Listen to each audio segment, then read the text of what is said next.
আজকের নিবেদন কবি দিব্যেন্দু পালিতের আমি তোমার কেউ নই। আমি তোমার কেউ নই কমরেড লেনিন। আমার দুপাশে আরক্ত গভীর দেয়ালের মতো তোমার নাম। দুর্ভিক্ষের শস্যের মতো তোমার অস্তিত্ব যাবজ্জীবন শূন্যতার দিকে এগিয়ে যায় ক্রমশ।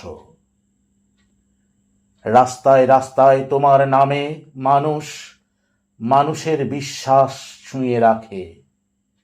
তাদের উত্তোলিত হাতে, তাদের রুদ্ধ কপালের ঘামে, তাদের কণ্ঠস্বরের তীব্রতায় পৃথিবী থেকে পৃথিবীর বদল ঘনিয়ে আসে দ্রুত।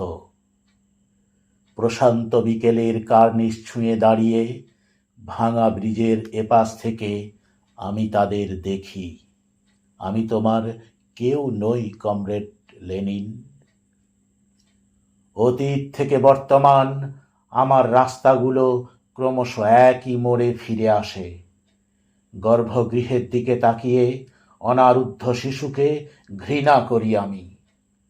কৃষকের হাতের কাস্তে আমাকে ফসল ভাবায় না।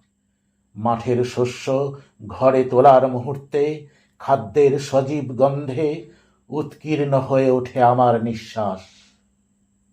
মানুষের পিছনে মানুষ সমবেত হবার মুহূর্তে প্রবল বিবমিষায় শিউরে ওঠে আমার সমস্ত শরীর। পরিবর্তনের মুহূর্তগুলিকে আমি শুধুই চিনে রাখি। মিছিল চলে যাওয়া রাস্তায় দাঁড়িয়ে পায়ের পর পায়ের ধুলোয় নিজের গতি খুঁজি। আর প্রশান্ত বিকেল অন্ধকারে ঢেকে যাবার মুহূর্তে দুই গভীর দেয়ালের সংস্পর্শে দাঁড়িয়ে বিবেকের সঙ্গে চালিয়ে যাই নিঃশব্দ আলাপ।